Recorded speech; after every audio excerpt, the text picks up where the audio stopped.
Et pendant que ta grâce nous accueille devant ton trône béni, nous te prions, tendre Père, de pardonner nos fautes et de laver nos cœurs de toute impureté. Entends les cris de mon cœur qui implore ta bienveillance. Fais tomber mes offenses, fais lire sur moi ta face. De mes lèvres impures au grand roi, oh oui, j'ai péché contre ta loi.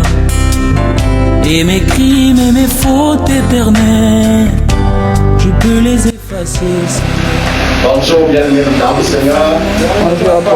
C'est un réel privilège, une grâce que le Seigneur nous accorde ce matin d'être vivant et d'être présent devant lui. Alléluia. Nous lui avons apporté au plat de résistance. Alléluia. Donc il attend de nous. Comme je disais tantôt, Dieu n'a redevable. En fait, quand il nous réunit, c'est pour non pas recevoir de nous, parce que ce que nous avons, c'est lui qui nous a donné. Et c'est beaucoup plus pour nous instruire, beaucoup plus pour l'aider, beaucoup plus pour nous encadrer, beaucoup plus même pour nous reprocher si nos besoins se fait. Alléluia. Notre louange et notre adoration vient tout naturellement. Bien que reconnaissant, sachant que nous ne sommes rien, mais c'est Dieu qui est nous. Amen. S'il arrête la vanne par laquelle l'oxygène de l'air entre dans nos narines, nous sommes tous mis KO. Alléluia. Nous, on vient de saluer nos chers téléspectateurs qui disposent régulièrement les minutes de leur temps pour suivre nos messages vidéo sur notre chaîne Ultime Secours des Anges TV sur YouTube. Nous saluons également nos chers téléspectateurs qui ont commencé à disposer les précieuses minutes de leur temps pour nous suivre en direct sur mon compte ou ma page Facebook. Bien aimé, nous apprécions le temps que vous disposez à suivre nos messages. Et nous vous disons que ce n'est pas un temps perdu. C'est un gain de temps que de disposer son temps au Créateur. C'est lui qui a créé le temps. Et c'est lui qui a régulé notre journée en 24 heures. Bien que lui-même ne soit pas géré par les 24 heures. Alléluia. C'est un privilège d'être en sa sainte présence à ce deuxième dimanche du mois de décembre, le dernier de l'année 2024. Nous saurions avancer plus sans nous remettre entre les mains. Ces grandes et précieuses mains. Celui-là qui est en ses mains du secret. Alléluia. Éternel Père de gloire, notre roi et notre Dieu, nous te bénissons ce matin, nous t'élevons. Nous glorifions ton Saint-Nom, Seigneur, nous te disons merci pour le privilège que tu nous as donné d'apporter au-devant de toi, ô Père, notre sacrifice d'adoration. Et de parvenir en ce moment, Seigneur, notre roi, du partage de ta parole. Oh, tu veux nous parler, tu veux nous instruire, tu veux nous éclairer, moi-même nous reprocher. Parce que tu as toujours la vie. Seigneur, donne-nous un cœur difficile. Permets-nous, Dieu, selon ta grande miséricorde, de saisir ta pensée ce matin, surtout de l'encadrer précisément dans nos cœurs, afin de la mettre en pratique pour la gloire de ton Saint-Nom dans nos vies, au nom de Jésus-Christ de Nazareth. Nous nous assoyons bien-aimés dans le Seigneur. Disons donc que c'est un privilège d'être en la sainte présence du Dieu créateur. Donc en ce moment-ci, sont dans la présence d'autres qui apportent la vie certainement à leur corps. Et cette vie se limite là. Alléluia. Plusieurs en ce moment-ci sont en train de faire le jogging. C'est pas mauvais. Mais ça apporte seulement la vie au corps physique qui rentre dans la poussière tôt ou tard. Alléluia. Et le Seigneur te dit, je passe à main. Lorsque nous sommes dans la maison de Lazare, de son vivant, manqué, peut-être trop occupé à préparer nos douleurs, à préparer donc de passer c'est l'entrée, à préparer et après les nourritures de leur côté de lui. Et elle vient sortir de la cuisine là-bas, elle vient, elle arrête la prédication. Pour dire, Seigneur, tu ne te soucies pas que ceux sont dans la cuisine. Et Marie est assise ici à tes pieds, elle te met le pain. Et après avoir vouloir manger, je te lui dis que tu te préoccupes pour beaucoup de choses. Une seule chose est quoi? Est nécessaire. Et Marie a choisi quoi? La bonne part. C'est la bonne part que tu as choisi, bien aimé, en disposant cette deuxième de ton temps à écouter la parole de Dieu. Amen. Parce que cette part-là, elle ne la perdra jamais. Et si tu gardes cette part que tu vas recevoir pendant, je vais dire quoi, ce déjeuner que le Seigneur nous a prêté ce matin, tu gardes ça précisément dans ton cœur, cela tu ne perdras pas. Même Lucifer n'a pas la capacité d'arracher cela dans ton cœur. Alléluia. C'est toi ce que tu peux faire. Dieu lui ne le prend pas. C'est toi qui peux encore faire cela. Lucifer et sa ne peuvent pas. Est-ce qu'il a la capacité de lire les pensées? Non. Il n'y a que Dieu qui lit les pensées. Et il peut donner à un de ses serviteurs, il ne sait pas la capacité, en ce bout de temps, de lire la pensée d'autrui. Bon. En dehors de ça, c'est lui seul qui a l'exclusivité. Il a connu hier, il connaît aujourd'hui, il connaît demain. Dieu tout. C'est pas quand les événements arrivent qu'il connaît, non. Il a connu tout cela. Il y a sa volonté permissive, il permet que ça arrive. Il y a sa volonté parfaite qui est là. Et l'autre, quand on est hors de la volonté de Dieu, on subit des dégâts là-bas. Soyons saints, c'est vrai. Mais il ne peut rien parce qu'il ne nous a pas envoyé là-bas. Et même sa volonté permissive, ne permettons pas que Dieu nous permette de faire quelque chose. Parce que là aussi nous allons supporter. Il va pleurer, c'est bien nous allons supporter. Et pour recherchons toujours la volonté de Dieu. Alléluia. Et toi qui vas suivre ce moment où tu es en train de suivre la vidéo, toi qui suivras par la suite, par le message vidéo, c'est la volonté parfaite de Dieu. Que tu disposes cette précieuse minute de ton temps pour écouter ce qu'il a à dire au travers de ma bouche. Je suis comme bas, un simple bas. Alléluia. Dieu fait ma bouche, Dieu va prendre quelqu'un qui va ouvrir sa bouche, je vais lui mettre des paroles. Je ne suis pas indispensable, mais Dieu seul est indispensable. Alléluia. Voulons ce matin, par la grâce de Dieu, tirer l'édification sur le thème. Homme ne méprise pas Dieu. Alléluia. Amen. Je veux attirer notre attention ce matin.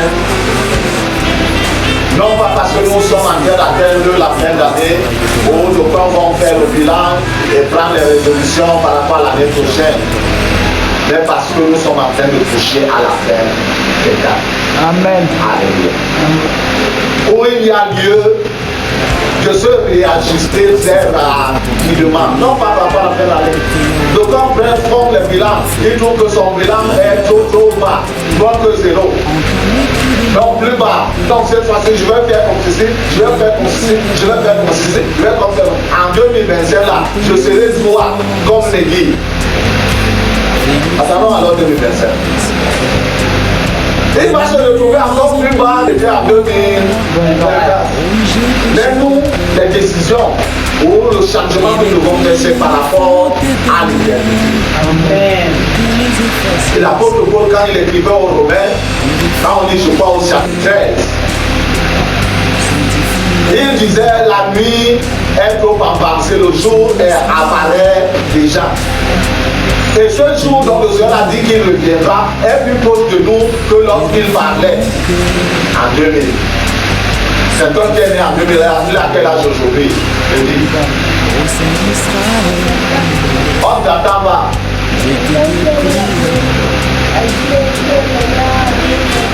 Il a 24 ans, ça veut dire qu'il a bien. Il est plus proche de la tombe que lorsqu'il était né. Hein?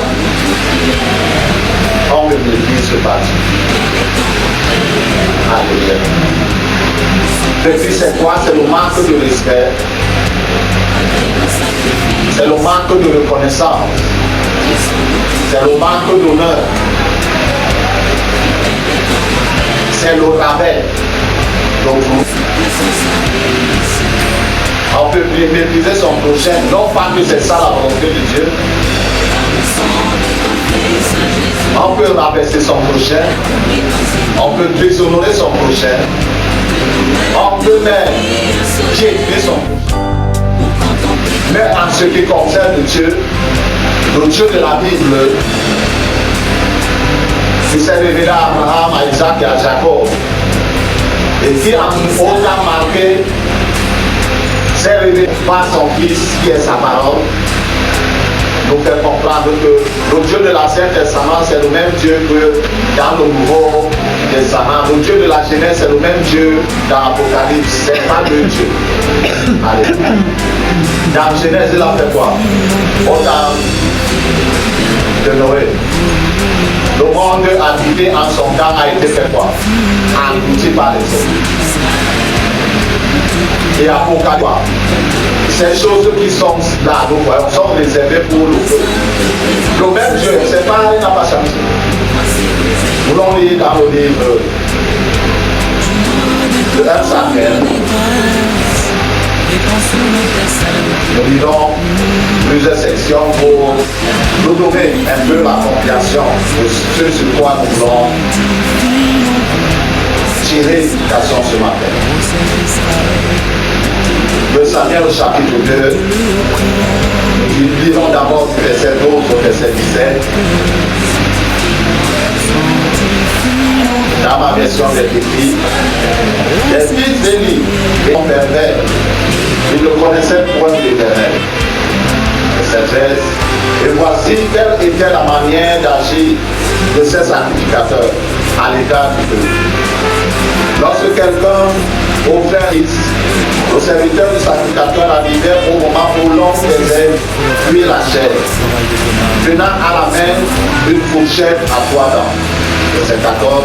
Il piquait dans la chaudière, dans le chaudron, parmi ou dans le pot, et tout ce que la fourchette amenait, le sacrificateur le prenait pour lui.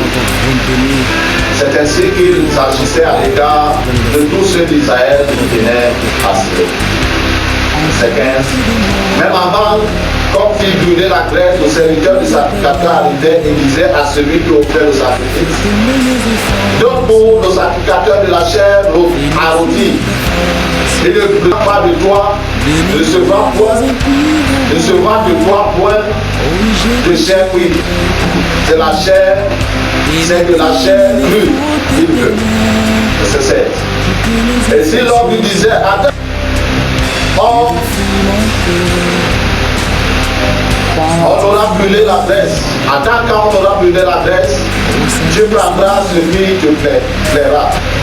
Le serviteur répondait: non, sinon je le prends de force. Verset 17. Ces jeunes gens se rendaient ainsi coupables devant l'Éternel d'un très grand péché, parce qu'ils méprisaient les offrandes de l'Éternel.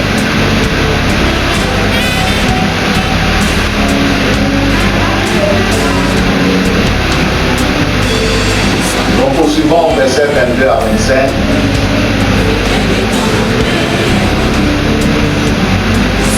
Verset 22, il était fort âgé et il apprit comment ses fils agissaient à l'égard de tout Israël. Il apprit aussi qu'il couchait avec des femmes semblées à l'entrée de la tente d'assignation. Il leur dit: pourquoi faites-vous toutes ces choses? Car j'entends de tout le peuple vos mauvaises actions. Non, mes enfants, ce que j'entends dire n'est pas bon. Vous faites pécher le peuple de l'Éternel. Verset 25. Si un homme pêche comme autre homme, Dieu le jugera.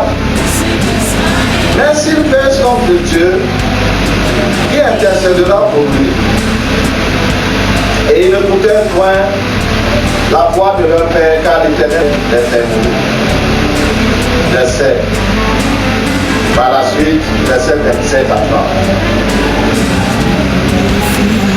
Verset 27. Un homme de Dieu vint auprès de lui, dit: ainsi parle l'Éternel, ne me suis-je pas révélé à la maison de ton père lorsqu'ils étaient en Égypte, dans la maison de Pharaon? Je l'ai choisi parmi tout Israël pour être dans mon service, dans le sacerdoce, pour monter à mon autel, pour brûler le parfum, pour porter les faux devant moi. Et j'ai donné à la maison de ton père tous les sacrifices consumés par nos dieux et offerts par les enfants d'Israël. Pourquoi voulez-vous odier mes sacrifices et mes offrandes que j'ai offert dans ma demeure? Et d'où vient que tu honores tes fils plus que moi, afin de vous engraisser des prémices de toutes les offrandes qui sont peuple? C'est pourquoi voici ce que dit l'Éternel, le Dieu d'Israël. J'avais déclaré que ta maison et la maison de ton père marcheraient devant moi à perpétuité. Et maintenant, tu rêves loin de moi, car j'honorerai celui qui m'honore, mais ceux qui me méprisent seront méprisés. Alléluia. Nous allons rentrer un peu plus en arrière au livre de Deutéronome, chapitre 21, verset 18 à 21. Deutéronome, chapitre 21, verset 18 à 21. Verset 18.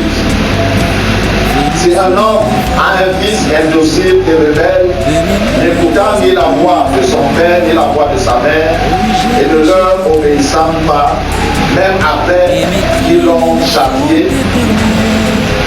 le père et la mère le prendront et le mèneront vers les anciens de sa ville, et là, et à la porte du lieu qu'ils habitent. Verset 20. Ils diront aux anciens de la ville, voici notre fils qui est docile et rebelle. Il qui n'écoute ni la voix ni notre voix, et qui se livre à des excès. Verset 21. Et tous les hommes de la ville nous lapideront, et il mourra. Tu ôteras ainsi le mal du milieu de toi, afin que tout Israël entende et craigne. Alléluia. On ne divise pas Dieu. C'est juste un essai. Nous n'aurons pas assez de temps de parcourir tous les versets ou les portions de la Bible pour trouver que ce que nous voulons, ou alors ce sur quoi nous voulons méditer ce matin est vrai. Alléluia. Le temps nous manquerait, n'est-ce pas? Les fils d'Élie. Et Dieu avait établi depuis Aaron que le sacerdoce, particulièrement la classe des sacrificateurs, et même d'autres classes des sacrificateurs, c'est-à-dire les Lévites, ça allait de père en fils. Alléluia. Et Élie ici, quand on remonte la lignée, c'est un descendant d'Aaron. Mais il a dit que lui, il remplit bien son ministère. Mais quelque part, il a oublié une chose. Parce que ces enfants qui ont commencé à se révéler, ou alors dont la rébellion se manifeste à ce temps où leur père est vieux, incapable de les corriger, il n'a pas commencé à les corriger quand ils étaient petits. Alléluia. Quand l'arbre mûrit tordu, ça veut dire quoi? Est-ce qu'on a cherché à le redresser pendant qu'il grandissait? Pas du tout, on l'a laissé comme ça, il a grandi tordu. Donc, le caractère de les fils d'Élie, sacrificateurs, purifie nos cœurs, sanctifie nos vies. Au sein d'Israël, nous te le prions, purifie nos cœurs, sanctifie nos vies.